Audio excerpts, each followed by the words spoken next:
So I'll start us off here. And Liz Cole says when she added this event to her calendar, it said it started at 12:15. Did anybody else get that effect?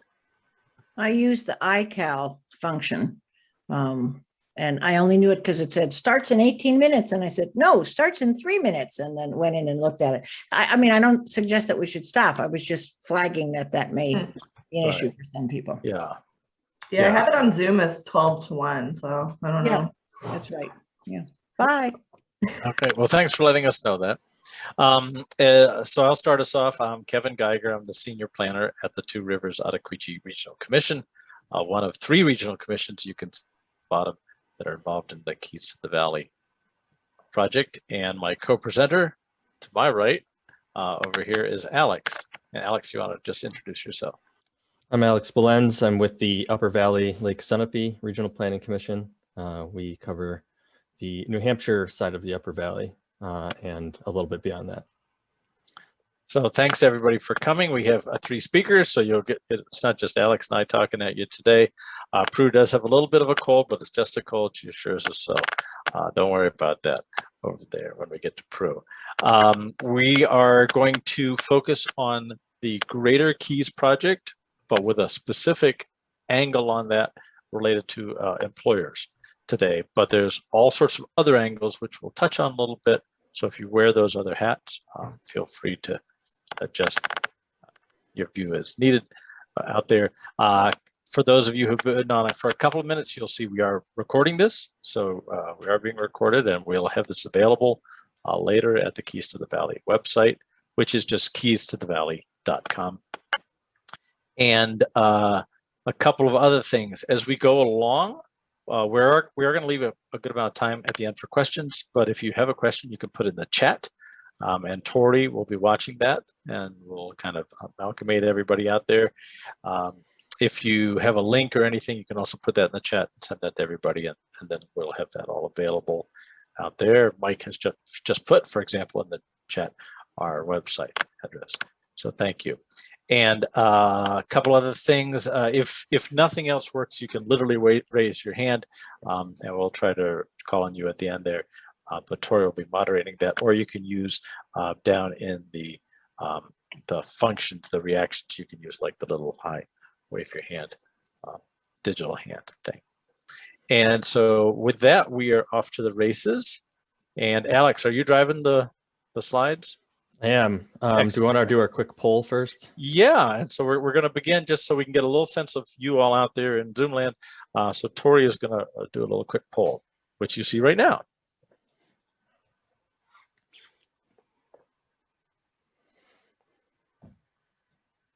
So we just wanted to get a quick sense of who we're talking to here today.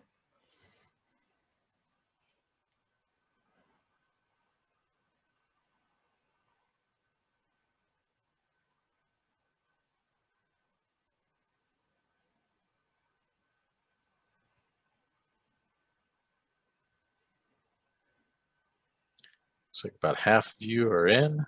Yep. And more small businesses and NGOs, which are businesses, of course. So. Okay, so I'm going to end the polling, and I will share the results. Great. So everybody can see that. And do you have another one, Tori, or is that? There's 2 questions in this. Okay. Oh, and number 2 question coming up.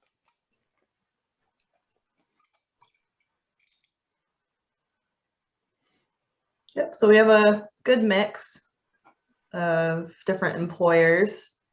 So I'm not representing an employer. And a mix of sizes too.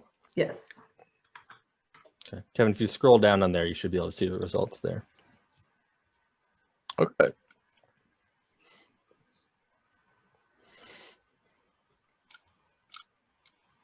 Everybody all set? Yep, that's we're all good. set. That'll help us as we kind of frame our comments today. All right, let's hit it, Kevin. Okay, so next slide. So we thought we'd start with this, this quote, because it's very apt for our meeting today, which is no industry is going to prosper unless there are comfortable homes for the workers as they will go elsewhere, especially in this climate. And the business will have to be constantly breaking in new help. This was a quote from the Hartford Building Association, our Hartford, White River Junction, which was created to increase housing. And they actually raised some private capital and they built some houses and then they sold them at cost. So they just said, we're going to actually get our feet in the project here and we're going to make some things. The interesting thing about this particular item is that it's from 100 years ago, 101 years ago, in fact. So the problem has existed a long time. It is not a new problem. It's just an iteration of a problem that's been out there, and some of the solutions have been around a long time. We just need to do them more oftentimes. So a lot of what we're going to talk about today is scale and doing things at scale, but we're also going to talk about like various approaches. So trying to hit it at all sorts of angles. But this is, you can see it's been out there for quite a while, which was lovely. But back then you could get a house, for $3,600 or so, which is a good deal. So this again is the landing page. If you were to go to the Keys to the Valley website, you would land here. On the right-hand side is the territory covered by the 3 regional planning commissions. So the green side is Vermont, the blue side is New Hampshire, and that's parts of several counties. 67 towns, all in all, are in our 3 regional planning commissions. It is beyond what a lot of people might consider the traditional Upper Valley, but it's our service area, so we call it the Greater Upper Valley region out there.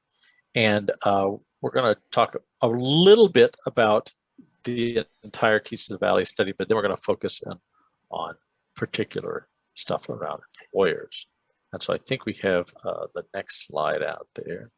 And so we end up with what we call key understandings and key action areas, because that you kind of have to frame the issue in your mind a certain way so that you can see solutions in a certain way. And the biggest thing is that we have a crisis. It is not a small problem. It's a big problem. It's a big problem that's getting bigger. And if we can kind of see it as a crisis, then we can approach it in that manner.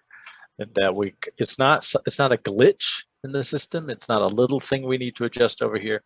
It is a massive failure. And I liken this to we can think about it in a sports context because a third of our households essentially are spending too much money. And if you were playing baseball and you hit 2/3 out of the time, you'd be a very good baseball player, right? But if you were playing golf and you hit the ball 2/3 out of the time, you'd be a terrible golfer. And so I want us to think about us as being more golfers than baseball players in this. It is not just a private problem. It's not just your employees' problem out there. Many things have come into the employer realm, whether it be childcare or job training or you name it. And this is just going to be one more of those things. But it's also a private problem. It's also a public problem. It's all sorts of people who are going to play in this. It's a tough problem, lots of different solutions. There's no one particular key we can turn that makes this thing work. Nobody else has solved this yet well in the entire world that we are known, but certainly in the entire United States. We need to do new things. We need to do some things that we've been doing, and we just need to do them a lot more at scale. But we also need to do some things that we haven't done at all. So we have to be open to those new processes. And we have to solve the other problems. We can't make the other problems that we're facing worse while we're solving this particular problem. And so how we're going to do that, and so in all of these areas, so we decided as we did the entire Keys report, we boiled this down so you could see, but you could hit that plus, and then you'd see a paragraph underneath that, and then you could hit that paragraph, and you'd see a whole page underneath that, and then you could hit that page, and you'd see parts of that page expand. So if you want to see the whole thing, you can. If you want to dive deep, you can. But if you just are ready to run with one thing, you can here too. And that's all on our website, Kevin. Yeah, right? all on our website, which is a massive thing. And thanks to Tori for help building all that thing and making things like that are in my head just actually out in the world. So these are our action areas. First, like we're doing now, spread knowledge around there. The second area was around safe homes. So that's things like lead paint, mold, things, so there may be a house out there, we may have the physical structure, but it may not be a safe spot right now. Sustain primary homes, keep the homes we have. Things like Airbnbs are a significant threat potentially out there. Things like rentals, just turning everything into a rental is not necessarily going to be the way to go. Make it easier to build homes. It's some stuff that's on our plate all the time as quasi-regulatory and planning folks. We write rules that make it hard, but we also want to write rules that make it easy to do the things we want to do. And we'll talk. We have a whole nother session about that. We already did it. You can see that out there. But if that's what you think, like, oh, what we need to do is work on zoning, trust me, we've done a lot on that. We need to not just build homes, any type of homes anywhere. We need to build the type of homes we need in particular. So there's a price point, there's a size, there's a shape, and that's for new families.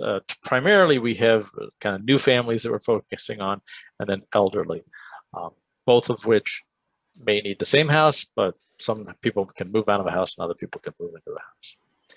And then build smart. We have a brand. One of the reasons we succeed as a business and as a region here is we have a brand in Vermont, New Hampshire.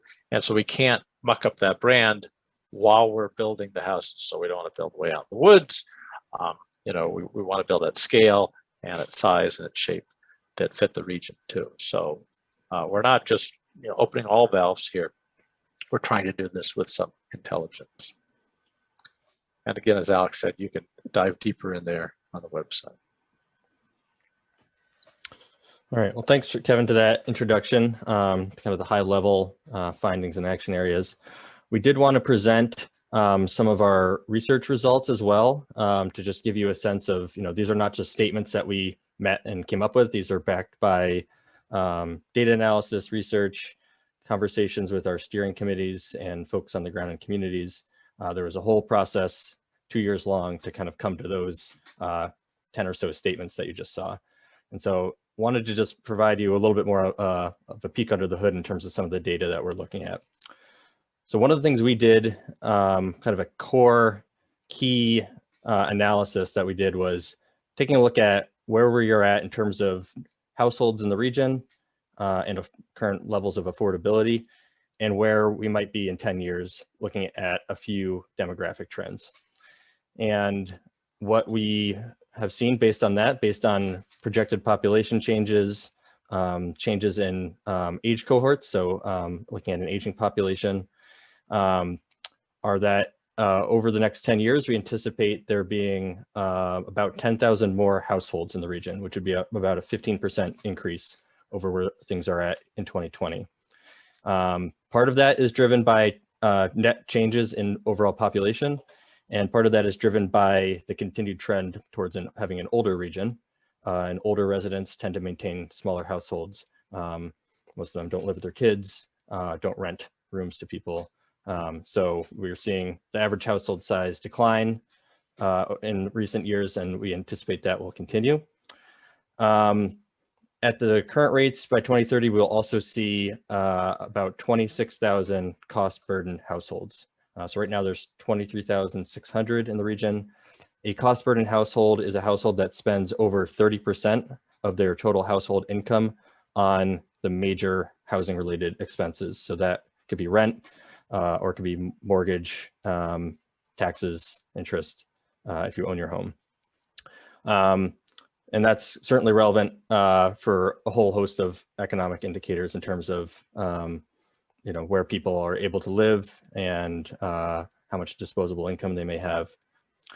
And so one of the key things that we looked at as well here is, not only is there are 10,000 more homes that we anticipate adding to the region, we already know that there is a shortage of homes to date. So if we add 10,000 new homes over the next decade, basically what we will have done is to keep pace with the current supply of homes, which we know is not adequate at the moment. We have very low vacancy rates, and home prices are quite high.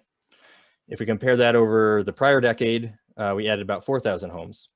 So that is a rate that we would need to increase significantly. And when we talk about adding homes, Oh, go ahead. Sorry, we just have one question before you move on. Yeah.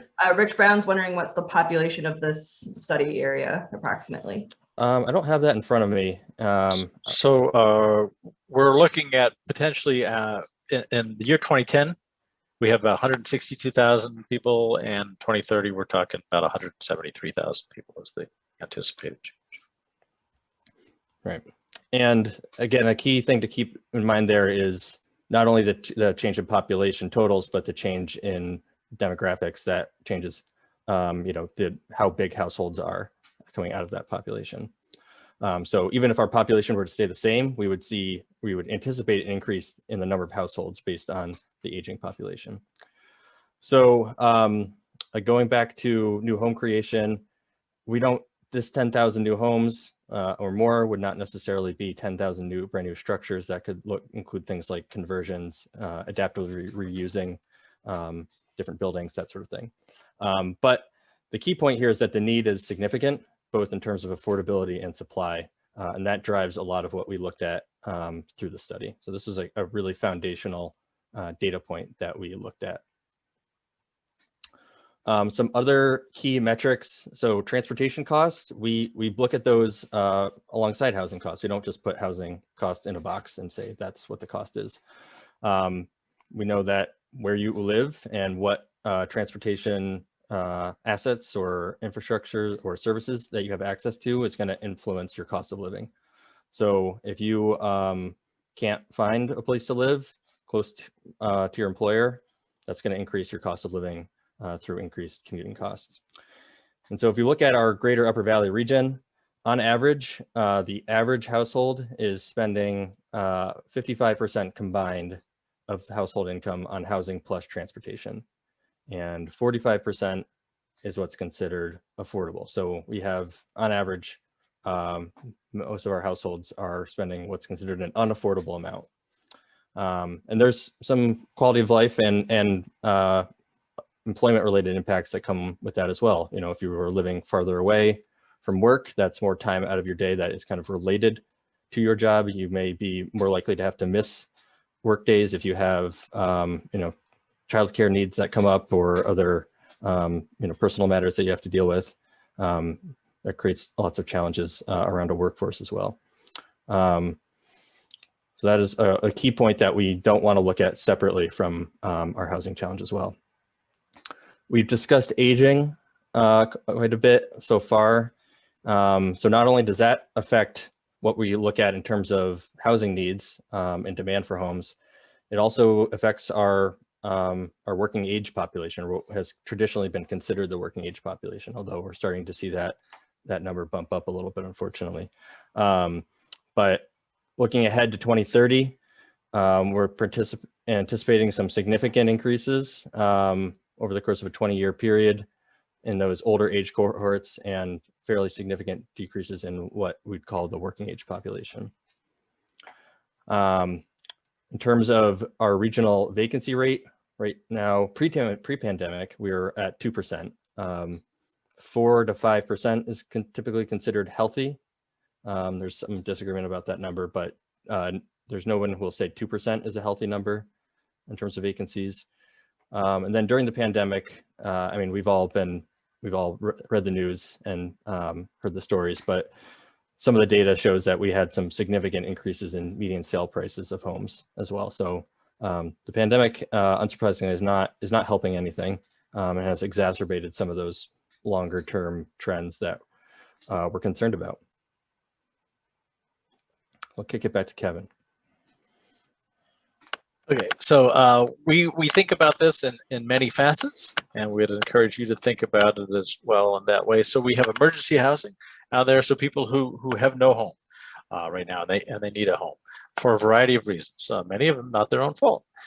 So we have to look at that as one of the tools in our toolbox for housing options.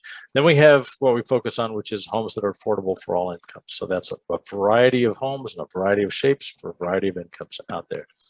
We have support services that are needed. So it's not just the house, the physical structure. Sometimes we need human people and services to help with those. And so those can be a facility that has services inside them, but it can also be a service that comes to your house out there. And then we have what I call the functional aspects of the house. So if your house doesn't have broadband, it doesn't function very well during a pandemic. If it is way far out on a road, it doesn't function very well for, getting to work. If it's not walkable, it doesn't function that well for your health if you can't get out and move around. So all those other aspects around housing. Accessible homes, obviously, with a huge increase in elderly population, we're going to need to make sure that our homes are accessible. So it's not just, nursing homes and assisted living needs to be accessible. We have a lot of people that are going to live a long time in a house, and we just need to make sure those things are accessible right there. And small homes. A lot of this is going to happen by building smaller homes or converting existing larger homes into 2 smaller homes out there. As Alex said, and we talk about more elsewhere, just because we say we want 10,000 homes in the next 9 years to stay even with the level of crisis. Your house isn't getting less on fire. That's just even Steven. A lot of that can be done inside of the existing structures that are out there already. So we want to stress that we're not just talking lots and lots of new building. A lot of this can take place in neighborhoods at the scale that those neighborhoods are built inside of existing structures or right next to them, and you really wouldn't notice at all driving by. These are kind of 3 common pillars of the stool of how communities function. So you need some tax base out there to make the government programs work. You need the people, and so the people have to be able to live there too. And then you need the quality of life or the environment. That's why the people want to come, and it's all those other systems that make the world go round out there. But we need to have all of these 3 things involved. And so all of these things are in our head as we try to tackle this problem. Evan. Yes. Marcy Carver is wondering if we took into account second home demand in the region. So we did look at the second home numbers. We don't take into account it as a housing solution because we're focusing on permanent housing, whether that be rental or owner occupied stuff. But we do look at short-term rentals a little bit as a threat to if it's converting existing primary residences over to secondary residences. But there always has been, and there's going to be vacation homes out there, and that's fine. You just don't want too much of that in the mix so that it blots out all the other demand out there. And that's important for us to think about when we think about those 10,000 houses. That's across all households, so that doesn't solve affordable housing problems. That just keeps us even Steven with all the households out there. When we want to just look at affordable housing or housing that's affordable, we're going to have to be, it's a pretty big number. Any other questions out there, Tor? Nope, you're all set. Okay, cool. Just a quick note, we are a little bit behind where we wanted to be time-wise, so just want to make sure we have time for our presenters. Yes. So we'll scooch along. So the pandemic we want to stress, the pandemic really didn't change things. The pandemic added more stress to things, but there's a bunch of stuff out there that is potentially going to continue. We don't know whether remote work will continue, whether this is a blip or whether this is going up and up and up, or whether this is a plateau on prices. But we're watching all of these things, and certainly they all impact us. But it's best to think of this as an ongoing system that has new stresses versus, we're in a different system. So this is the type of thing that we think employers should be thinking about. Can you keep this up? Can you keep those employees coming in that you need to be coming in? And how does worker turnover? And one of the solutions that we're going to be talking about are going to involve employer involvement, whether that be time or money. And we understand employers, be they nonprofits or profits that we have here, don't have unending time and money. However, you also don't have unending time and money to lose people or not attract people. And so we urge you to think of those as costs. It costs thousands of dollars, sometimes tens of thousands of dollars to roll over an employee. So if it only costs you 10 grand to keep an employee somehow in terms of housing, but it costs you 20 to flip them over, and you keep them by spending 10, you've actually saved 10. Don't think of it as a $10,000 expenditure. Think of it as a $10,000 savings out there. You do have some social responsibility goals. Everybody does, just to the wider area. And so we want to make sure that the whole area succeeds out there. But again, back on, think of some of this money spent just like worker training is money well spent. It comes back in terms of productivity. Okay, we have a question. Yeah. From Liz Ryan Cole. She's wondering, have you done any calculations to show what each town would need to add if we wanted to keep the same ratio? For example, if Thetford stays smaller than Hanover. I know that would just reinforce the economic classism that has kept/made some of our Upper Valley towns so pricey, but it would be interesting and would be able to let towns know at least what a minimum expectation of them would be. The answer is yes. Yeah, we have that. We do understand the housing is elastic, so if you're looking, you might go, oh, I could live in Thetford or I could live in Fairleigh. But we have projected those numbers out on a town by town basis. I'll put that link in the chat once I get it. So next slide. This is me. Yep. So as part of our process, as a part of our study, we did both our own research, but also a lot of just outreach and conversations with folks about what are examples of employers kind of getting involved more actively in improving housing options, maybe not only for their own employees, but also maybe even looking at the broader region. And we wanted to think about, how could this be done in a scalable way depending on the size of an employer? So, is it something where a small employer can do something that makes a little bit of difference for their operation? Obviously, that may not look at the same interventions or programs as a major employer would. But we think that there are things that employers of many sizes can do that works best for them. And so what we have done, if you look at the toolbox that we have on our website, we've presented a number of different approaches that employers could consider. We presented a few case studies, and we have a couple folks here today who are going to share a little bit about how they've gotten involved in some of this.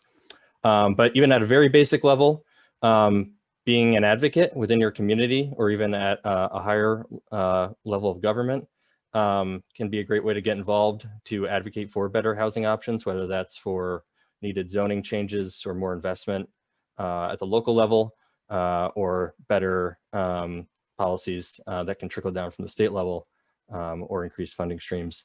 That is an easy way to get involved. There are some scalable financial assistance programs that different employers have taken on. So that can be something like relocation expenses or financial assistance to kind of get in the door, help your employees get in the door at a new place. So either down payment or rental related. And there are employers that have also given employees, expressly given them paid time off to go and find and do a search and make that a little bit less stressful. Maybe they can visit a few more places if that time off is given to them. And then education is an important part of it. So do your employees know what resources are available locally to help them find and stay housed? Do they even just need basic, financial literacy type education related to home buying and renting? So those are examples of programs that some employers have taken on. Looking at larger scale investments from employers, some have gotten directly involved in the business of creating housing. So there's ways to do that from the financial side, providing gap financing. The employers that have really solid credit can use that credit to leverage better investment terms for the creation of housing by partnering with developers. Some have done purchase guarantees to say, if you build this many units, maybe that's more than you thought you were going to build, but we'll buy 10 of them and rent them to our workers. There's some examples as well of less direct investment. So the idea of creating pools of capital that can be used to do more kind of goal-oriented investment towards real estate. So to say we need housing built, we maybe want it at a little bit lower of a price, or we want it in this location, and to help make that happen, we'll have a longer payback term, and we'll make it a little less burdensome of a loan, and be a little more patient with how we loan that money. And there's even examples of where employers have just decided we're going to build homes for our workers, and we have, we'll buy some land, or we have some land, and we're going to just make it happen because this is a problem that we don't trust anyone else to solve right now. So that's at the highest level. You've seen some folks get involved at that level. So we're going to go to our speakers now. I think there might have been a couple of questions that popped up. Do we want to take those now, Kevin? You're muted. I'm just looking at the chat. Tori put the projections by the county and town that are available out there. And yep, I think we're all caught up on questions. Okay. All right. Well, Prue, if you wanted to speak about your program through Green United Way, you have the floor. When Kevin introduced me, I do have kind of a funky voice today. I have a cold, so I apologize for that. But I'll give you a little heads up about Work United and the work that we do. Work United came into, it was a thought back in 2014. In 2015, we actually put our feet on the ground. So where have we gone in the last 6 years? And for those of you who don't know what Work United is resource coordination. We are embedded in 13 companies now in the Upper Valley. We put resource coordinators on site with employees, and our main focus is to help employees work with and address any challenge that is not work related. So we talk about housing, childcare, financial instability. We talk about healthcare. We talk about prescriptions. Truly anything that might be giving an employee some instability challenges, we are embedded there to help them with that. So when we talk about housing, and I really liked the presentation this morning because it hit on so many of the things that we're talking about at Work United. So when we look at our numbers, in the last 5 years, we have had more than 200 conversations with employees every year in regards to housing. And when we talk about what do those conversations cover, they're everything from I'm being evicted to I can't find a place to rent, to I want to buy a home, or how do I just have a conversation with my landlord because we're having some difficulty in conversations, and how do I engage in a conversation that is meaningful so that I can get my needs met. So we're talking about housing all of the time. And some of my frustration when we talk about housing, and when we talk about housing in the big picture, is a lot of time we're talking about housing for individuals whose income is much greater than many of the employees that I'm working with. So I'm also trying to house your maintenance workers or your machinist. It's not just the executives who are having difficulty finding housing. And one of the things that you touched on was the cost of transportation. So if I have somebody who's working here in the Upper Valley, for us to find affordable housing for them, I'm needing to move out much more than 2 towns. I'm placing people 30 minutes to 45 minutes away from where their employment is. And then we're understanding that they don't have reliable transportation. There isn't public transportation, and that many of the people who I'm trying to place are 2nd and 3rd shift workers. So there isn't any transportation at the time that they need to come and go from the Upper Valley. So we're looking at all of those things. One of the other things that we do, we have an employee loan program. I looked at the numbers in 2020, and I should back up. For those companies who are our Work United champions, and David Watts is one of them, who's the next speaker, and I can see David there. for those companies who choose to participate in our loan program, if they have an employee who has been employed for 12 months, who's an employee in good standing and is not currently in bankruptcy, they can apply for a Work United loan. That's between $1,000 and $1,500. And they can get that money, access to it, usually within a 24-hour period. It's based on their employment, not on their credit score. So in 2020, we gave out 98 loans for a total of $141,000 to individuals who are employed in the Upper Valley. And more than 50% of those loans went to housing issues. They went to individuals who are behind on a rent to avoid an eviction, or they went to fund a security deposit or a first month's rent. But more than 50% of those loans went to stabilize individuals who are having a housing crisis. And so we have that piece. You talked about one of the things was financial literacy. We have some families that we have been embedded with now in 6 years, for 6 years. And one of those families, when I started with them 6 years ago, was on the verge of being homeless. We worked with them to work on their financial stability. We got them housed, and actually they just bought a house. They closed about 4 months ago. So we've been with that family, embedded in their workplace for 6 years, working on their stability. And we've moved them from almost homelessness to now home ownership. And we continue to work with them almost monthly as they move into this home ownership and have all sorts of questions that they've never had to ask before and never had to look for answers before.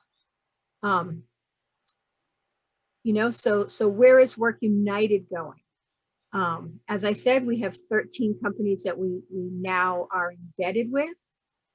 In 2020, we had 2,800 conversations with employees about keeping them stable across the board. And what you're going to see from us in 2021 is a new model called the Main Street model. Because what we've come to understand in the Upper Valley is that we have a lot of smaller employees who are also looking for this same type of support for their employees. They're looking for that resource coordination. They're looking for their employees to have access to financial literacy. They're looking for ways for their employees to access this loan program in a way that can provide additional stability in housing. And so you're going to see that roll out in 2021, where we can come up with a system where we can provide those same supports to much smaller companies across the Upper Valley footprint. Hey, Prue, I'm just going to give you a 1 minute warning here. It's great stuff. So I know that's where I this was probably could thinking go for a while. I guess what I'd like to say is I love the presentation this morning. I love that you're focused on housing. My wait list for people who are looking for housing, I never have less than 5 people on my list that I'm looking for housing for at any moment in time. I have 5 now, and they've been looking for 2 or 3 months, and we can't find a place to place them. One of my families has a baby due in 2 weeks, and they are couch surfing. And we have first, last, and security put aside. They're ready to go. They have financial literacy support every 2 weeks moving forward, and I cannot find them a place to live. And that's how desperate it is. So. Well, thank you very much, Prue. Very interesting and heartening that you guys are there and doing the work, and also a little disheartening that the need is so great at the same time. So I think we have ways forward through this, but the crisis is definitely urgent at this moment. So next we're gonna kick it over to David Watts from Kendall at Hanover. Hi, thank you. Good afternoon. I'm the director of HR here at Kendall. Been here about 14 years, and I've certainly never seen a housing market or a job market quite like this in my time doing HR in the Upper Valley. If you're not familiar with Kendall at Hanover, we're a life care community located about 2 miles north of the college, about 400 residents, 300 staff. And quite often we speak inside the walls of Kendall of being perceived as the as the rich people up on Lime Road, and you might think that that would mean that we have oodles of cash in order to provide provide whatever we want to our residents and perhaps our staff as well. Our staffing model is very heavily service based. We have, as I mentioned, about 300 staff, and close to 90% of those staff are providing direct care to residents. They're LNAs, cooks, housekeepers, and so forth. And in some ways, we're a bit of a victim of our own location, because in order to be an attractive place to live for our residents, we need to be located in the middle of the Upper Valley, which 30 years ago when we opened wasn't as much of an issue as it is now in terms of affordability, I don't think. Another part of our another challenge of affordable housing, at least for us, is that we have incredibly narrow profit margins in this field, generally about 1%. So, and as a nonprofit, we take those margins and we generally put them back into the organization. So, with a 1% margin, our ability to fund affordable housing is fairly limited, and that's something that we have looked at in previous years, and we've run into both barriers in terms of funding, but also we really there's a challenge with an employer becoming a landlord, and we would love to partner with an area nonprofit or a developer, and perhaps they take on the property management of some rental properties for us. But the challenge of becoming a landlord to our staff would be pretty significant. So that's something that can also be perceived as a barrier for us. I just want to tell one story. We have a few stories that I could share about affordable housing, but we have a third shift LNA who, of course, we're 24/7. We're healthcare. Who drives here. She drives to Canaan. She lives in Danbury, New Hampshire, which, if you're familiar with Danbury, is pretty far out there. It's you stay on Route 4 and you keep going past Grafton and Canaan. So she drives. She leaves Danbury about 9:30 at night. She drives to Canaan, picks up a ride with her supervisor actually, and they come in and they start their job at 11 p.m. But she's adding about 2.5 hours to her day just to be able to come into work, and we do our absolute best to pay our staff well, and but again, that service focus and those narrow margins somewhat limit our ability to invest wholeheartedly. But again, we recognize this is obviously truly an existential problem for us as an employer, because in the end, our residents are expecting and need that hands-on care. So that's a short story about Kendall Hanover, and I certainly know that there are other employers in the core area of the Upper Valley that are experiencing similar problems. Thank you. Thanks, David. And a quick question for you. I guess what's been you're part of the Work United program as well, and I guess what's been kind of some of the impacts of getting involved with that, and how has that helped how you all in trying to address that challenge with dealing with those narrow margins? Yeah, one of the best investments we've made, I think. We were a charter member of Work United here in the Upper Valley. We've been a part of it for 6 years now, I suppose.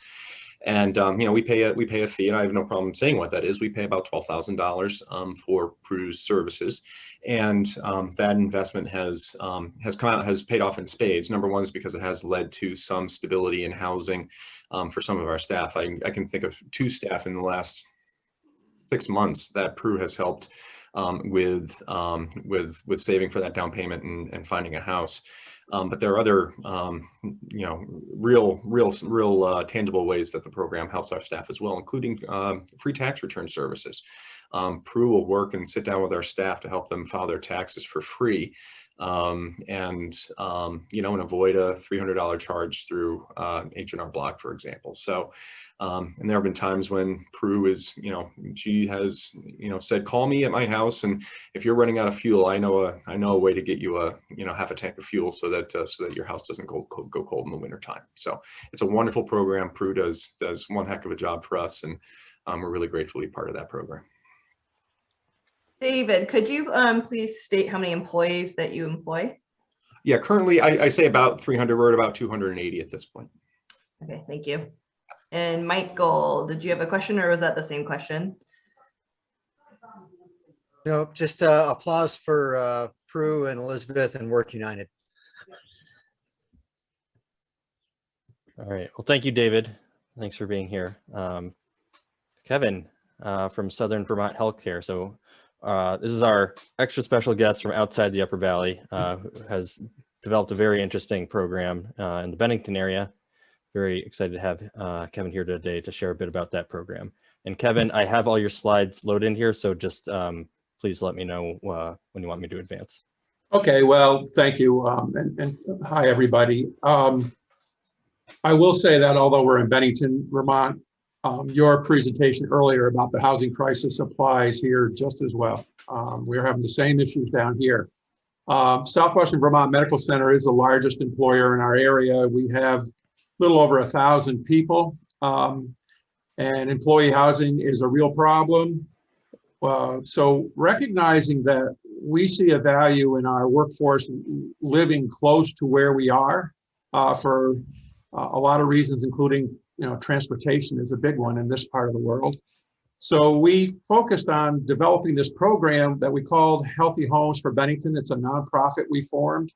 And just in a nutshell, we go out and find abandoned homes in our residential community, homes that nobody else would want because you can't renovate them and turn around and lease or sell them and come out in the black. So we buy those houses, we renovate them, and then we make them available to our workforce. And we focus on, there's people that perhaps could never afford to buy a home, and then there are people who can afford conventional financing and the conventional means for purchasing a home. But there's a group of employees here, and it's a big group, who just don't have the savings to cover the closing costs and kind of get over that hurdle, but they would qualify otherwise for conventional financing. So once we renovate these homes, we make them available to our workforce, and we pay all their closing costs. So we've done 4 so far. We didn't do any last year because of COVID. We're actually now actively looking to acquire 1 or 2 more. But our employees go into the closing, homeless, so to speak, and leave and own a home when they walk out of the closing, and they do not have to reach into their pockets at all. Our budgeted program is to try to acquire and renovate and sell the home for no more than a $25,000 loss. And for that $25,000, we've made an investment in the community. We use local contractors, we use local lenders, and we look at that as an investment back into the community. And so far, all 4 of our homeowners are still with us, and they're very happy. It's been a real positive impact upon our workforce. A lot of people enjoy working for a company that will do, an employer that will do something like that for their folks. And we do have a waiting list of, it depends on the timing, but it's always in the, 8 to 12 employees who would like to participate in this program next time we have a house available. That was kind of a very minimal presentation. So go to the next slide. So okay. These are just some of the things that I talked about. The housing is affordable in the sense that we cover the closing costs. We want to retain our employees. We want them to be engaged. And as I said, we buy homes that nobody else would want that are kind of a blight in the neighborhood and renovate them. And that has had a real positive impact upon the community. and the properties are back on the tax rolls, and we use local contractors. I got a couple of quick slides that some of you may have already seen. This is the first house we did. It was abandoned. This is the outside of it. Inside, next slide. This is what it looked like when we bought it. It was hard to describe how awful it was. So we came in and gutted it and renovated it. You can see now on the next, this is what it looked like when we were done. And again, it's been, and there's one more slide, I think, of the outside. It's just been a perfect example of our program on what we're doing. I will say that, we're the sole source of funding, I guess, for healthy homes. Right now, we're a large employer in the area, but we have had smaller employers talk to us about banding together and maybe doing a home shared at the cost and among several smaller employers. So been a very positive program. Looking forward to starting another home or two this summer. Great. Thanks so much, Kevin. Very interesting program, very ambitious, and really awesome to see that result at the end there, that it's paying off already. So that is everything we wanted to cover in our presentation, and we did leave 10 minutes for questions and discussion like we hoped. And Tori, I don't know if there were any questions that popped up in the chat that we want to get to. There are. So this one is for David Watt. So beyond Kendall's desire not to be a landlord, what other concerns and or barriers to entry do you and your fellow employers on today's call share when it comes to EAH initiatives? Yeah, I'm sorry, I was busy typing. I was just responding to that, but the one significant challenge is simply capacity. We're working like heck to try to return to some semblance of normal operations, and because of the pandemic, long-term care obviously was really hammered by the pandemic. Thankfully, we weathered it pretty well. But returning to normal operations is showing to be as much work going out of it as it was going into it. So simply our ability to have the time to focus on this is a real challenge. And so it's just we don't have that expertise on our staff, and as I mentioned, those narrow profit margins present a challenge as well. So if there was a nonprofit or a developer that said, "Hey, we have a model for making this happen," I'd be on the phone with that person in a heartbeat. But it is a challenge for us to simply find the bandwidth to devote to this important topic. Awesome, thank you. And I believe this question got answered, but this one was for Kevin Daly, what your source of income is, but you answered that. It's all from your own organizational funding. But that is all the questions we have in the chat. So if folks want to raise their hand to ask one live instead of typing it, definitely go ahead.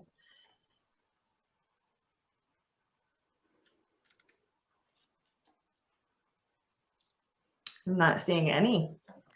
I'm not seeing any out there. Well, if we do have a few minutes, so if you're thinking of one, I do want to applaud our businesses as community leaders, because even if you're not spending money, even if you're not going to these efforts right now, what you can do is you can lend your voice to the issue, saying this is a problem, because that lets us all address it. No problems get addressed until they're acknowledged, right? And in all that other stuff that we talk about, like zoning work, having a business going, hey, do that revision to the zoning bylaw will help, and is a pretty cheap ask for us to keep doing a bunch of other stuff that we're trying to do. Let's see, I think I saw another thing in the chat there, Tori, is that right? Yes. Rob is asking, have we had any luck with smaller employers in this region, and how about developing a consortium of smaller employers to engage in this work? I think that's a little bit where Prue is heading with their Main Street initiative there. It is trying to involve the smaller employers, the little Main Street stores, for people who, all of our employees right now have 50 employees or more. But that's leaving a huge gap for the other employers in the Upper Valley. So how do we find a way to help stabilize those employees as well? That's cost effective for them, because their turnovers and their cost of turnover can be very expensive as well. And I have a great tool if anybody would like to calculate their employee turnover cost. If you're a smaller company and you've never done that, we do have a great tool that I could make available to people if they wanted to take a stab at what it costs when you lose an employee, and the effect of that on your company. Great, thank you.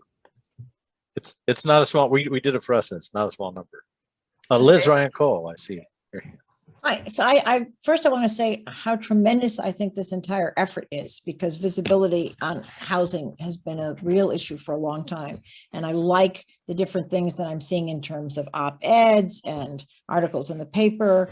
I'm wondering, because I feel like, oh, this is the last webinar.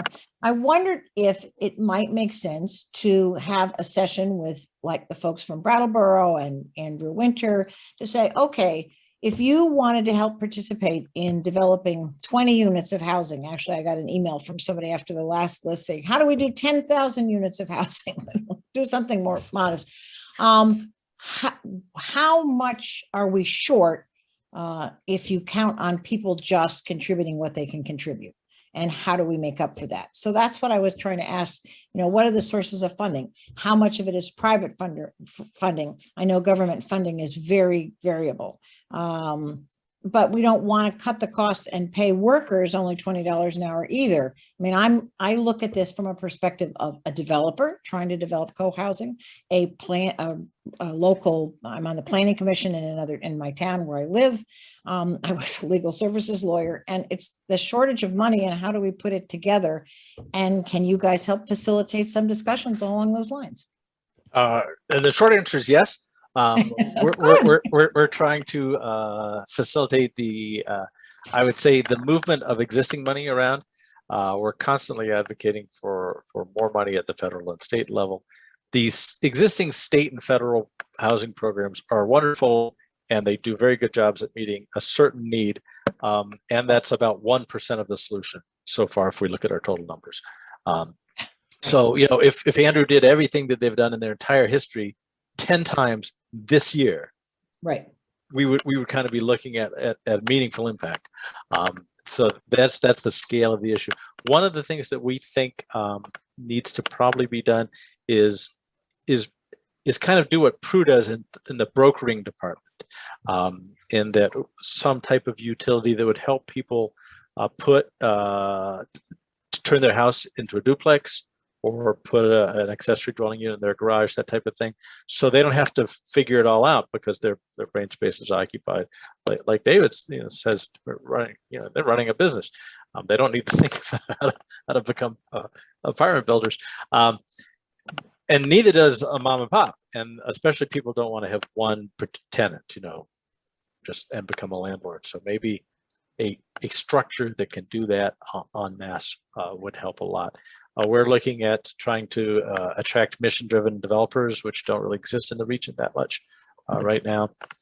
Perhaps a new nonprofit entity that is taking this on outside of the traditional housing boxes is needed. There certainly is, some big funds of capital out there. And I should mention our legislative stuff. If you're at the Keys to the Valley site, you'll see legislative recommendations where we suggest changes to property taxes that could free up some money and make some of this, a little more easy to do, and a little more, make it pencil out a little bit better. And one thing I'll add, Kevin, is, and I touched on it earlier, is the idea of a regional capital pool or equity fund that would, you have a mission-driven fund that can support a mission-driven developer, and maybe be a little bit more patient in how that capital is lent versus a typical lender. And and have a fund that operates with a true understanding of what the region needs. It's not just build some box somewhere that has houses in it. There's specific desires and niches and housing types that we need. And that is an idea that's being actively studied by some folks right now for an application in the region, and has been successful in places like Massachusetts and Minnesota. So that's another piece of it as well. I remain convinced that we can build a lot of the houses or rebuild a lot of the houses at the price point and at the incomes that people have, that they can carry them. You just need to kind of get over the capital hump to get in and get the thing built, and then get them in the unit. Okay, it is 1 p.m. Just quick shout out, Michael Keese from Vital Communities did put in the chat, but the housing breakfast is on June 11th, so in a couple weeks. That's always a great event to attend, and we're going to be presenting, one of the presentations is going to be on this project, so we'll do another overview if folks couldn't make our first webinar earlier this month, so you can kind of hear about the Keys of the Valley project, and you're going to hear from a lot of other great speakers about housing in the region. Well, thank you all for coming. Keep pushing the rock up the hill. Thank you. Stay cool today. And you'll see on this slide here, those are our contact information, so you know where to find us. Thanks, everybody. Thanks, everybody. Good show. Take care, everyone. Thank you.